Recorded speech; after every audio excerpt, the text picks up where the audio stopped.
Good afternoon, everybody. I would like to call to order the regularly scheduled meeting of the Parks and Recreation Commission for Wednesday, July 26th. May I have the roll call, please? Chair McGill. Here. Vice Chair Feck. Here. Commissioner Aldana. Commissioner Chang. Here. Commissioner Clark. Commissioner Lesnar Buxton. Here.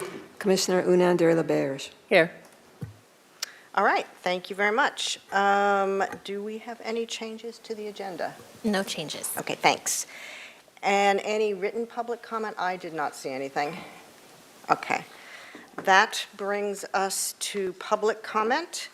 Any member of the public may address the commission for up to 2 minutes on any subject within the jurisdiction of the commission that is not scheduled for a public discussion before the commission. Total amount of time for public comment will be 15 minutes.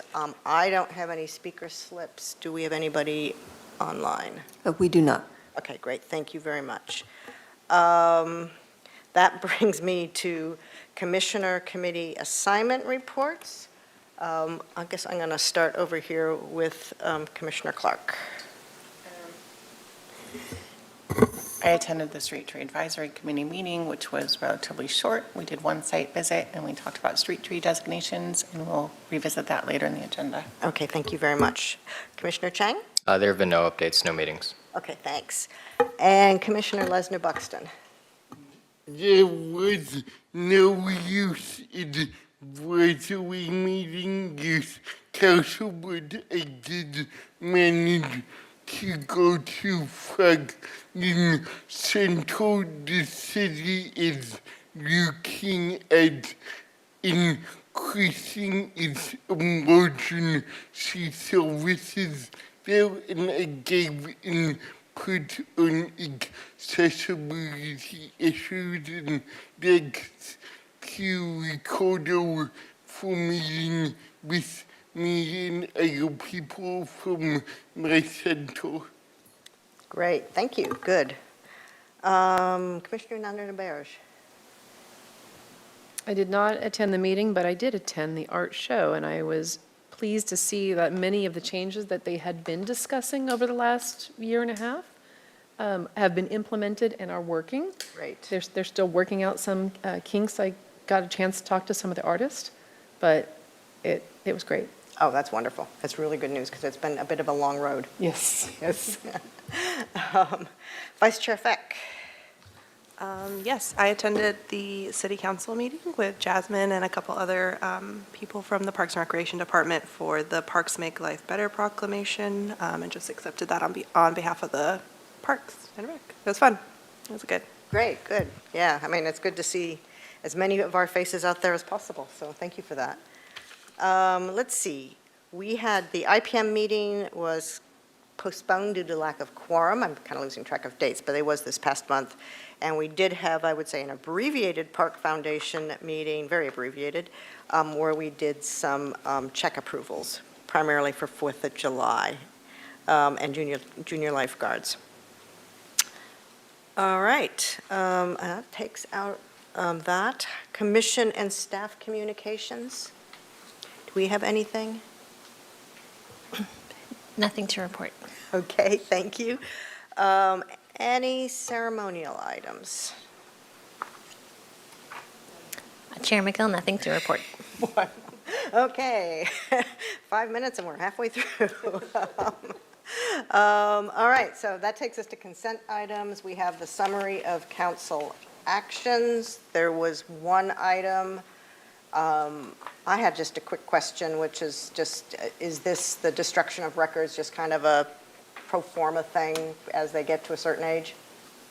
Chair McGill, yes, anytime we want to do a destruction of records, it needs to go in front of council, but it is a standard routinized activity for us. Okay, yeah, thanks. That's what I figured.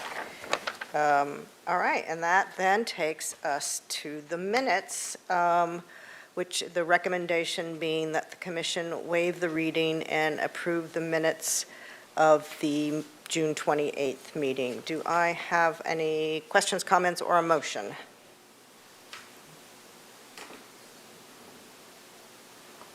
I can make a motion to Okay. waive the reading and approve the minutes of the regularly scheduled Parks and Rec Commission meeting for June 2023. I'll second. Okay. If there's no discussion, we'll go to a vote. Can we go to a vote?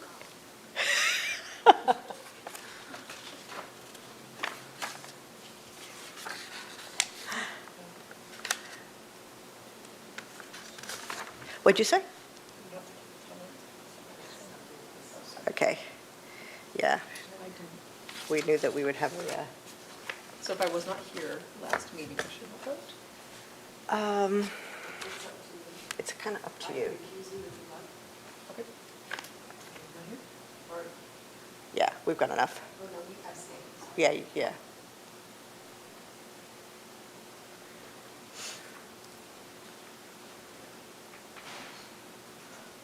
Everybody locked in? Okay.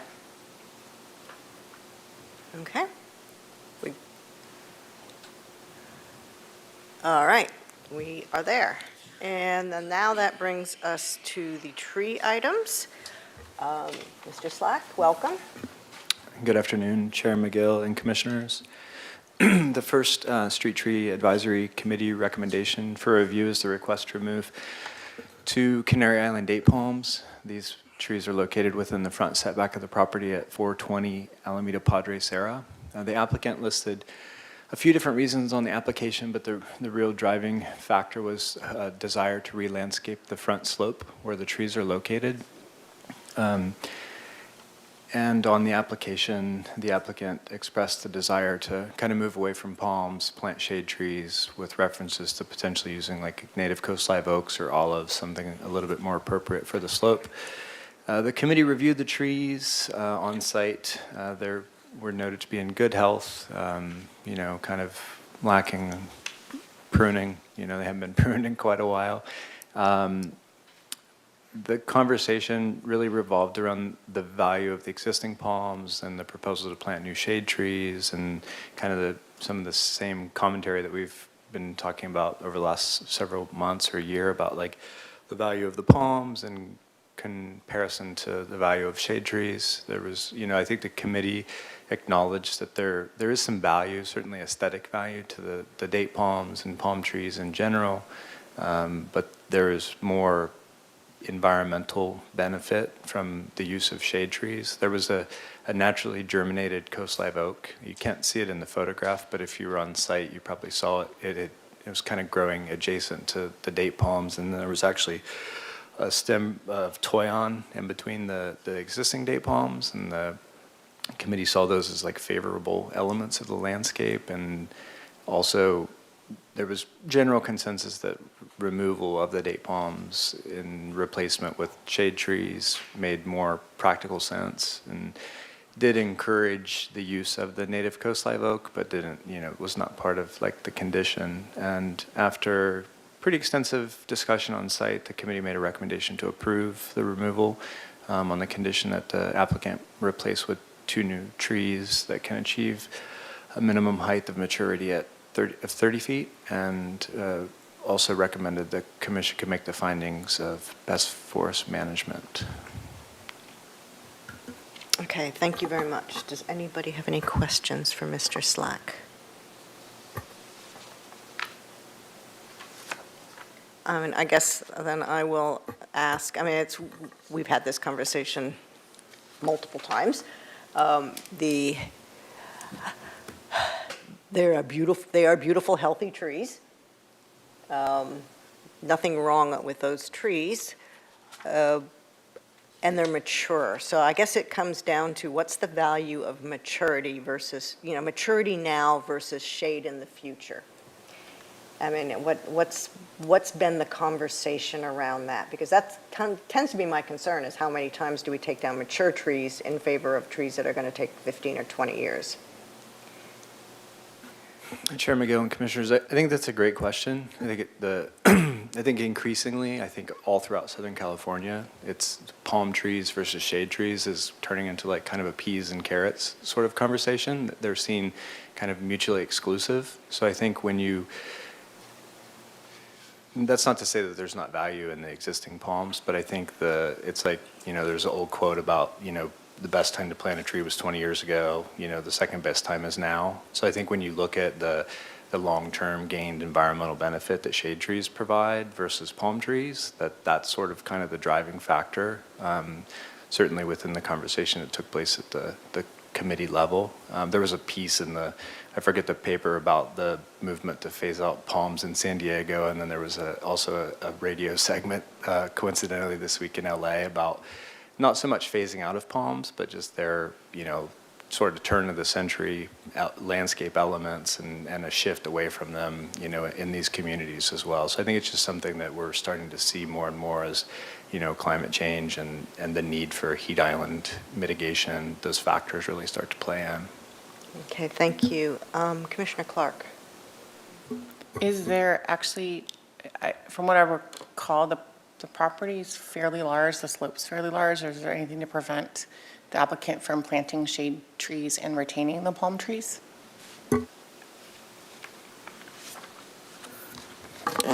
Chair McGill, Commissioner Clark, I think that's more of like a design question. You walk in the woods, things coexist. It would be pretty busy. I think when you look at, I forget the geographic, how the trees would be shaded a lot. Would they survive? Probably. Is it a lot going on the property? It's pretty busy. I think could it work? I guess. I don't know. I don't think that's the desire of the applicant in terms of re-landscaping, and probably makes the most sense if you were going to try to maximize shade trees on the property. Does that make sense?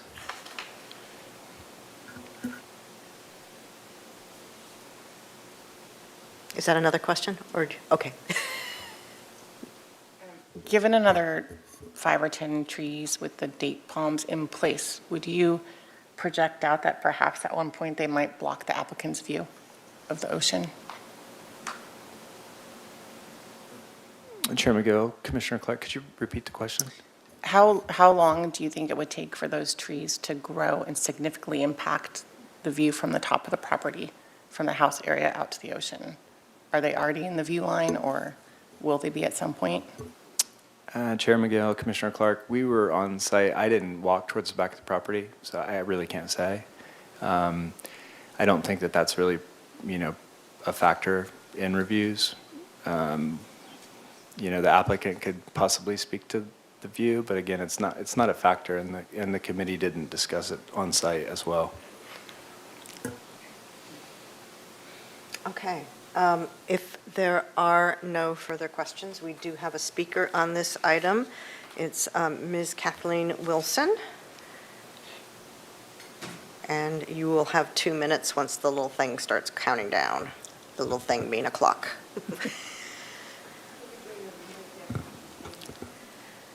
Thank you, Madam Chair, members of the commission.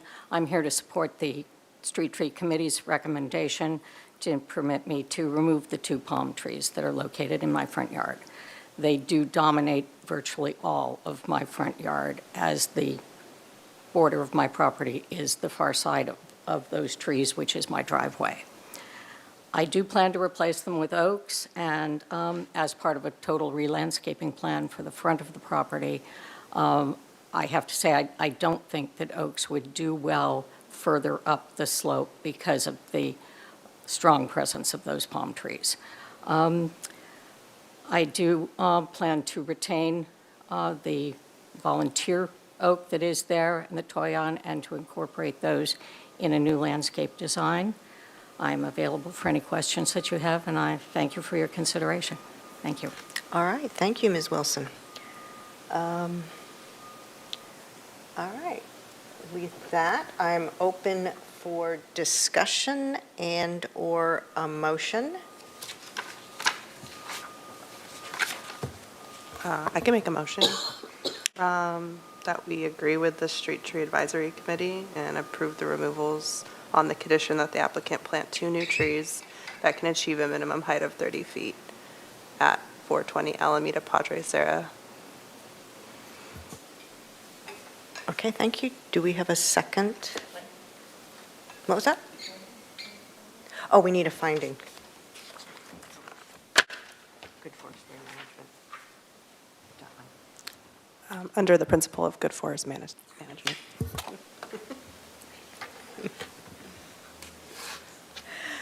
All right, so we have a motion. Do we have a second?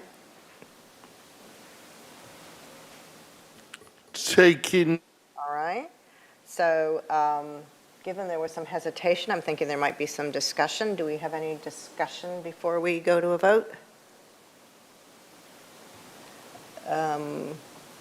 Was that you trying to? Yes, okay. I got it out of order. Commissioner Hernandez LaBerge. I'm struggling with this because I do understand, the property owner's desire to re-landscape and create a different vision. But I'm going back through the trees that we've had these conversations about of, yes, you can in this situation, but we've had some that were much more, and I hate to say the word legitimate, but the reasons for the request were much more than aesthetic. And we've denied those. So I hear what she's saying, and I understand this is her property, and these are trees that are not desirable for this particular owner to have, but I'm really conflicted. Which I guess I understand. And I think it seems that there is a difference between, in the views of the Street Tree Committee and how we've even been voting, a difference between palms and non-palms, with the exception of evergreen ash. And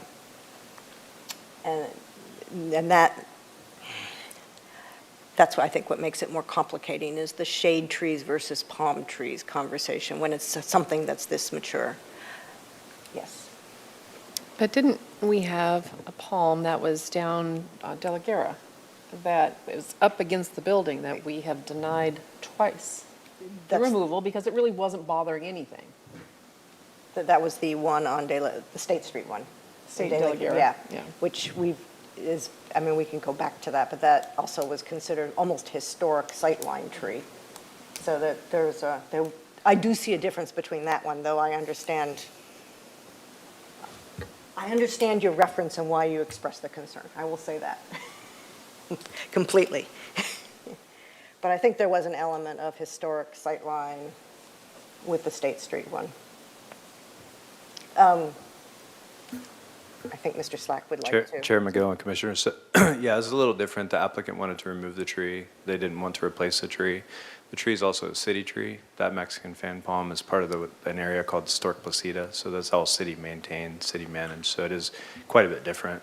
Yeah. But it was voted for retention. They were claiming that it was damaging the building, didn't provide any evidence to that damage.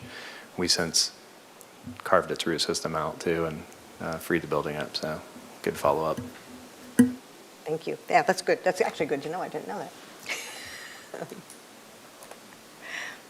that. All right. I think we are at the point, okay, Commissioner Clark, and then we vote. I just wanted to let you know that I'm similarly conflicted. And I understand, the whole thing with the historic sightline trees in Santa Barbara.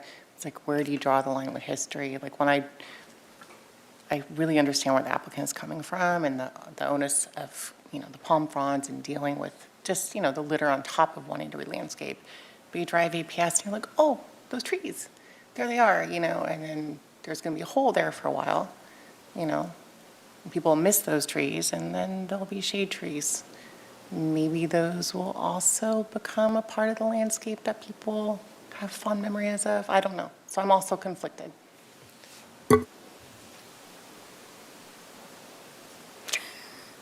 That's okay. Yeah, it's a tough one. And also, I understand that having palm fronds in that bend in the road, it would not be much fun. And I understand, just even driving past it and walking it for sure, that there's not a lot of shade there. So yeah, it's not black and white. It's not black and white. All right. I think we've said what there is to say. So it's time to push the buttons. That's a vote.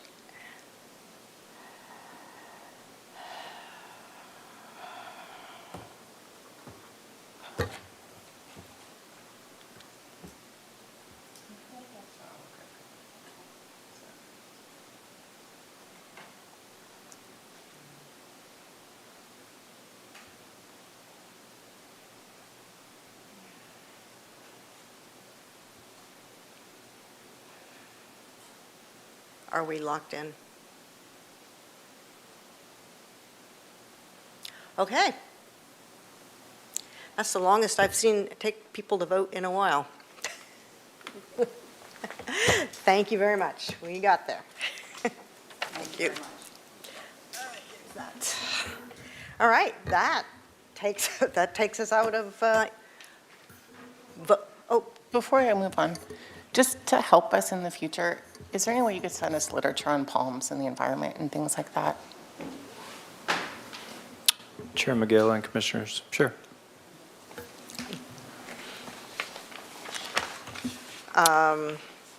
all right, I think we are ready to go to designations. Chair McGill, Commissioners, so we have 3 items left. I just wanted to kind of preface it that all 3 of these items are designation modifications, and we've identified these 3 areas as part of like our fiscal year 24 planting efforts. So when we identify these areas, we'll look at the designation or the designations that exist on the street or the blocks and kind of make a determination if it makes sense and if there's a need to revisit them. So in these 3 instances, we found that it made good sense to kind of take another look at them, and we can talk about each one, but that was sort of the catalyst for why we're looking at these 3 today. So the first one before you is the 200 to 800 blocks of Grove Lane.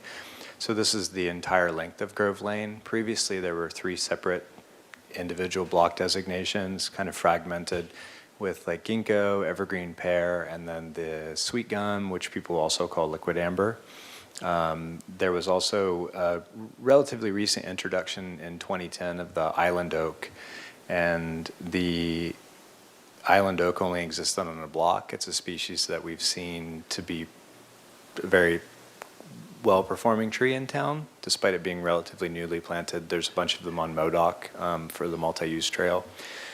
And so in discussion, the hope was to try to extend that, build in some diversity, and then just the versatility of species as well. So the holly oak exists in the neighborhood. It's a Mediterranean oak, but it's very drought tolerant, does very well. And the island oak, which is endemic to the islands, has, again, been performing very well here. And then the Carolina cherry is actually native to the southeast, but it also performs really well here. It has a lot of it produces a lot of flower and fruit, so it's got a lot of wildlife benefit. It's also smaller in stature, so it works well under utility lines or in smaller spaces. And then in conjunction to that, the Catalina cherry, which is also endemic to the islands, has similar characteristics to the Carolina laurel cherry. A lot of wildlife benefit, smaller, utility friendly, so you can plant it under utility lines and not, it's not going to be subjected to being cut in half after a couple decades. And ultimately, after pretty extensive discussion for the street, committee's recommending to change the designations for Grove to holly oak, island oak, Carolina laurel cherry, and the Catalina cherry. Okay, thank you very much. Does anybody have any questions for Mr. Slack? Okay, I have no speaker slips. Do we have anybody online? We do not. Okay, thank you very much. So with that, I will open it for discussion and/or a motion as appropriate. All right, I will make a motion that we approve the changes to the street master plan at 200, 800 block of Grove Lane to include holly oak, island oak, Carolina laurel cherry, and the Catalina cherry. Did I leave one out? Commissioner Clark? That was a second. Any discussion? All right. Shall we vote?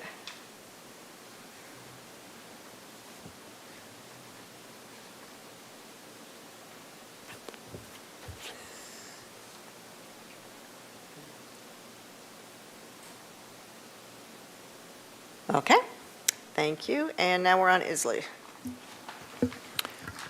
Chair McGill and Commissioners, the next designation change request is for the 0 to 400 blocks of West Islay. Again, this is a street that we've identified for replanting. The existing designation is the purple orchid tree. It's a moderately well-performing tree. It's very varied and it's very small in stature. So again, I think consistent themes are trying to find the largest functional tree that we can for the street, and then a couple smaller trees that give us a little bit more versatility. We opted during discussions to go with some drought-tolerant oak species that are used in very low frequency in town, things that we're pretty excited to try to introduce more of for their drought tolerance and just the wildlife habitat. They kind of like check all the boxes, I think, when you look at the benefits of street trees. These particular oak species, and then the gold medallion and the Catalina ironwood are those like utility trees that work well under power lines or in a little smaller spaces. And after review and discussion, the committee recommends the use of Engelmann oak, Mexican blue oak, the gold medallion tree, and the Catalina ironwood for the 0 to 400 blocks of West Islay. All right, anybody have any questions? I just have one quick one in terms of the oaks. That's a pretty, well, one of many densely populated parts, but that down the road, are there any issues with parking visibility, just general motor and pedestrian safety with big trees like that? Or are they not that big? Chair McGill and Commissioners, they're not that big. I think our plan is to try to utilize them, the Engelmann and the Mexican blue oak, which are very similar. They're almost identical to one another. There's just like regional differences and where they originate from. But when we go out and survey for replanting efforts, we're paying attention to all that stuff, like sightline visibility and how close it is to a driveway or the other utilities, all of those things. And we try to avoid all of those conflicts. I don't see any issues with it. It's ultimately going to be planted as a single trunk species too, so the sightlines and things like that aren't really something to take into, or not an issue. Yeah. Sorry. Okay, thanks. All right, any, okay. I have no speaker slips. Anybody online? No, we do not. Okay, thank you. I'm open for discussion and/or a motion. I can make a motion that we agree with this street tree master plan for the 400 block of Islay Street for Engelmann oak, Mexican blue oak, gold medallion tree, and the Catalina ironwood. Commissioner Beck just wanted to clarify, it is the 0 to 400 block, correct? Correct.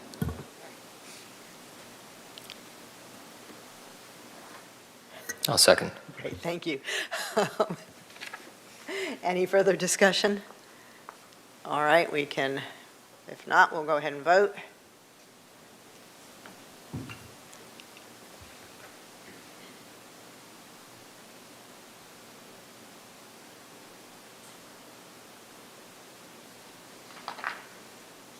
All right, thank you very much. So Chair McGill and Commissioners, Valerio. oops, the last designation or request for designation change is the 0 to 400 blocks of West Valerio Street. This one I think is pretty interesting because it's a street that's essentially completely dominated by queen palms. There's very few shade trees on the street. So this is a sort of a comprehensive focus for us to try to introduce shade to a street where there's really not a lot of shade, just as a result of the existing street tree species profile. Same sort of driving principles during the discussion, trying to find trees that can do lots of stuff for us and give us lots of versatility when we're looking at replanting neighborhoods. And after discussion and review, the committee recommends the use of coast live oak, the net leaf oak, the Catalina ironwood, and sweet shade for the 0 to 400 blocks of West Valerio Street. Okay, thank you very much. Does anybody have any questions for Mr. Slack? Okay.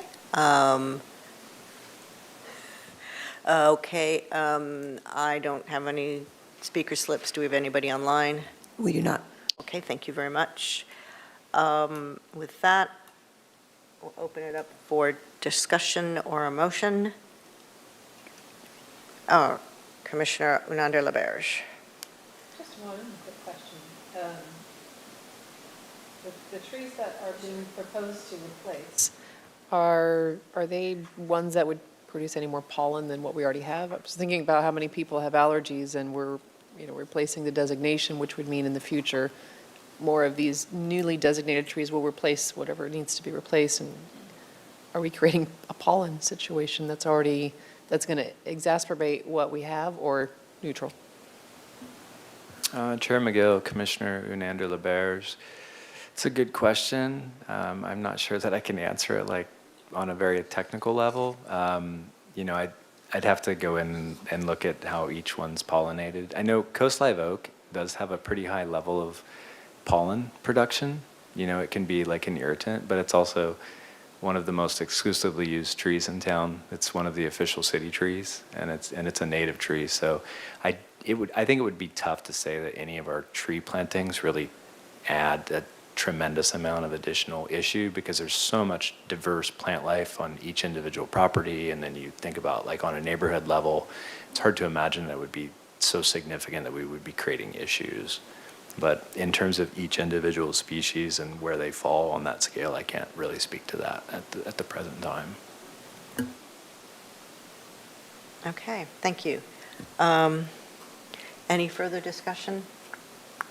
Okay, if not, I will make a motion that we approve the proposed changes to the master plan from the 0 to 400 block of West Valerio to include Coast Live Oak, Nutleaf Oak, Catalina Ironwood, and Sweet Shade.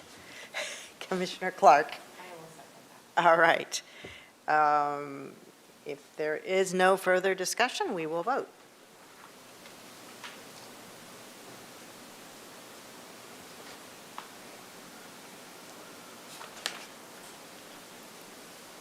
Okay, thank you. And that takes us out of trees this month.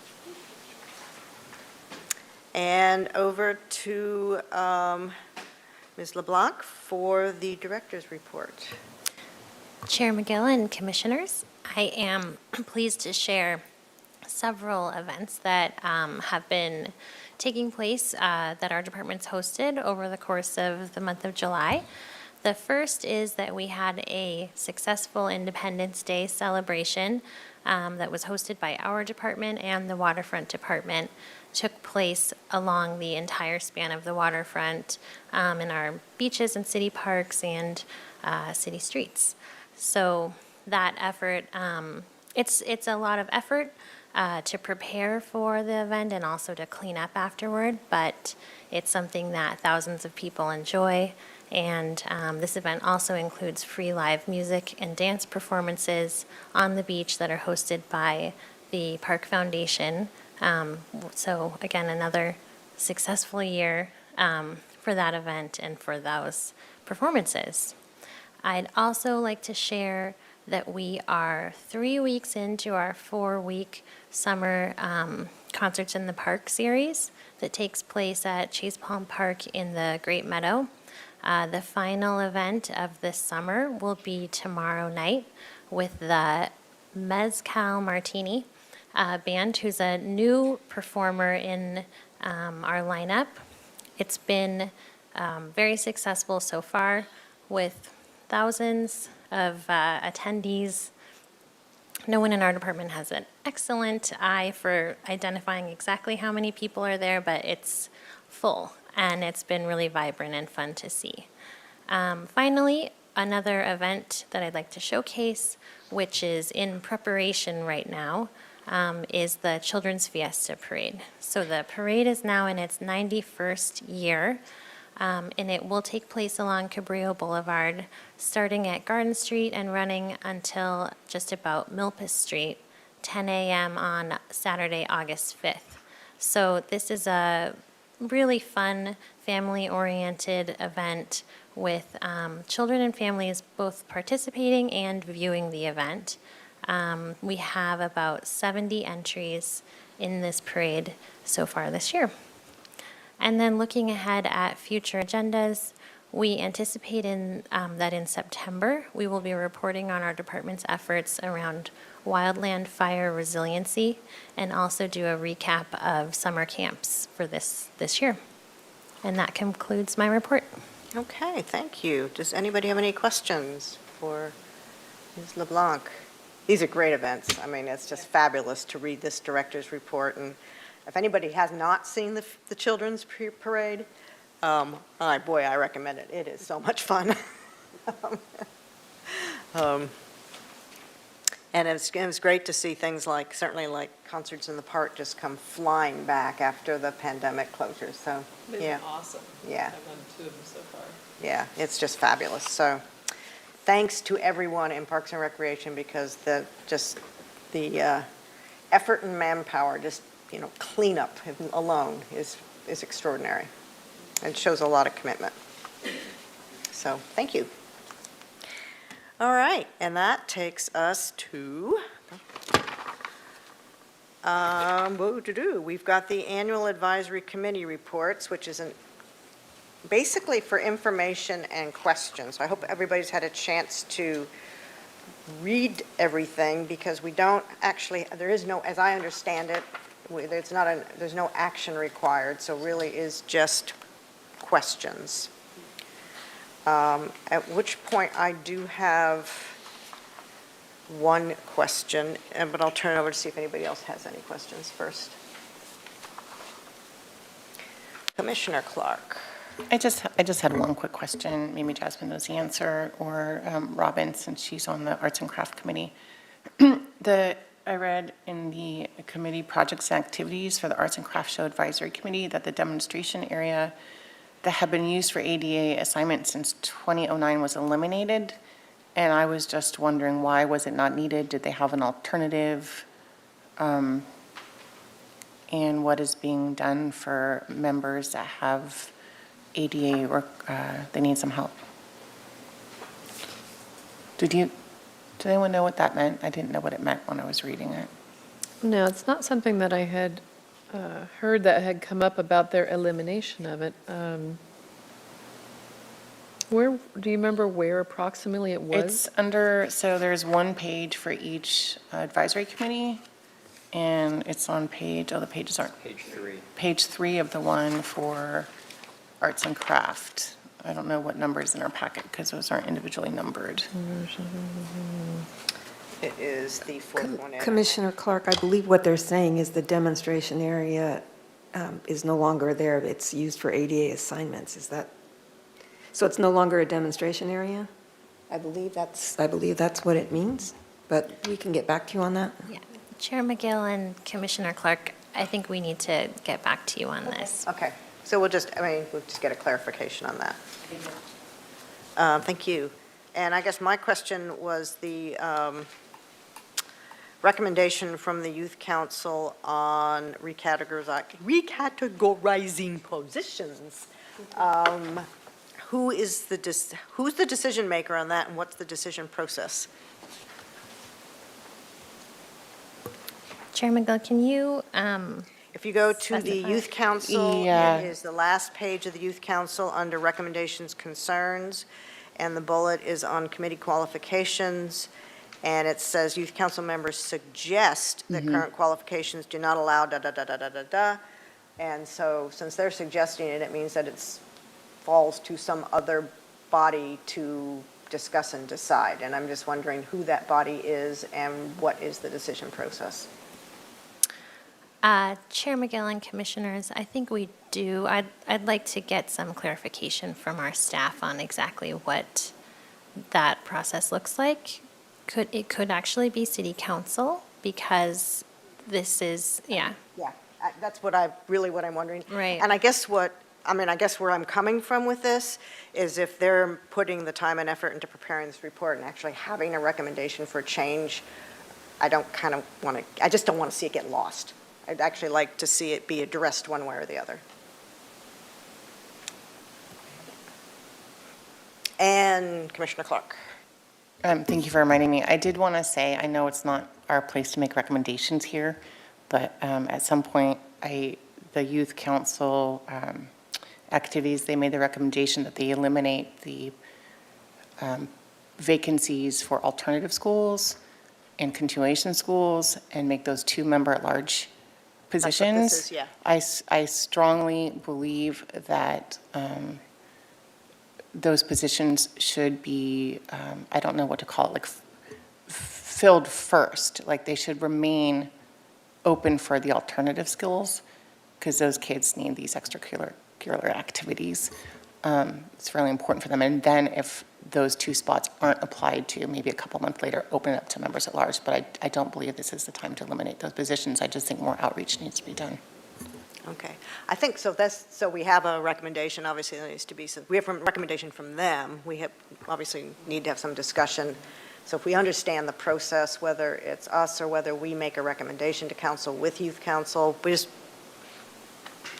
if we can just get it tabled so that there's action one way or the other. Yeah, thank you, Chair Okay. McGillen, Commissioner Clark. I will connect with staff and then we can determine how to move forward here.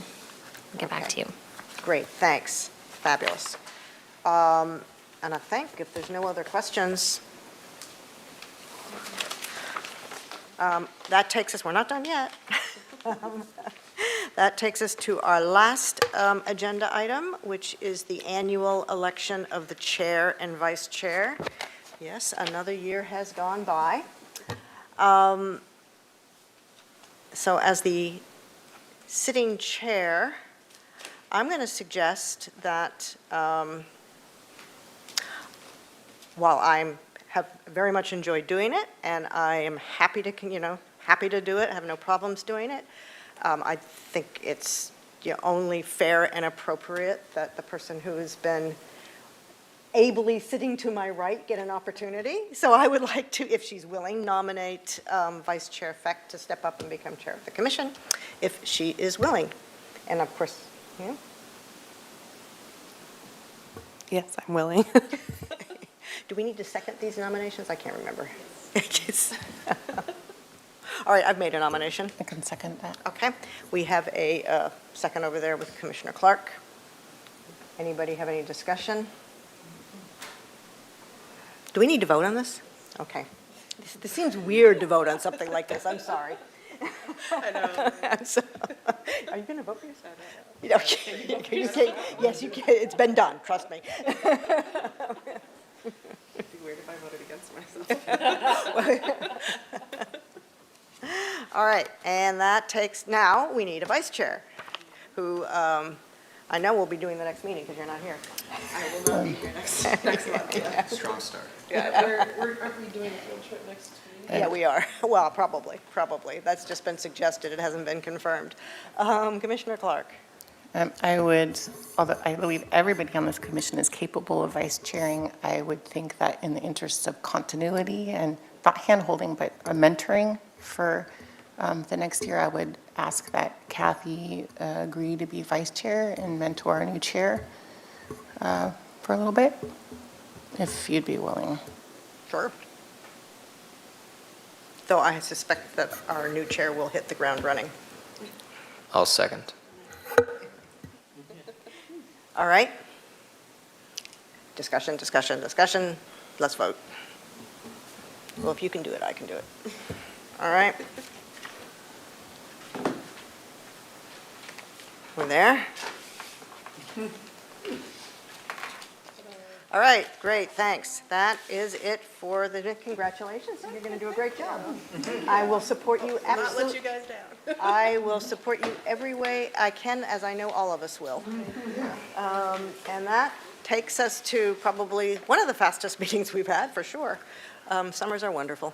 That takes us to adjournment, and I guess we will just, Director Zachary will get back with us on the logistics and what's going to happen with the August meeting. Yeah, okay, great. Thanks, everybody. See you next month.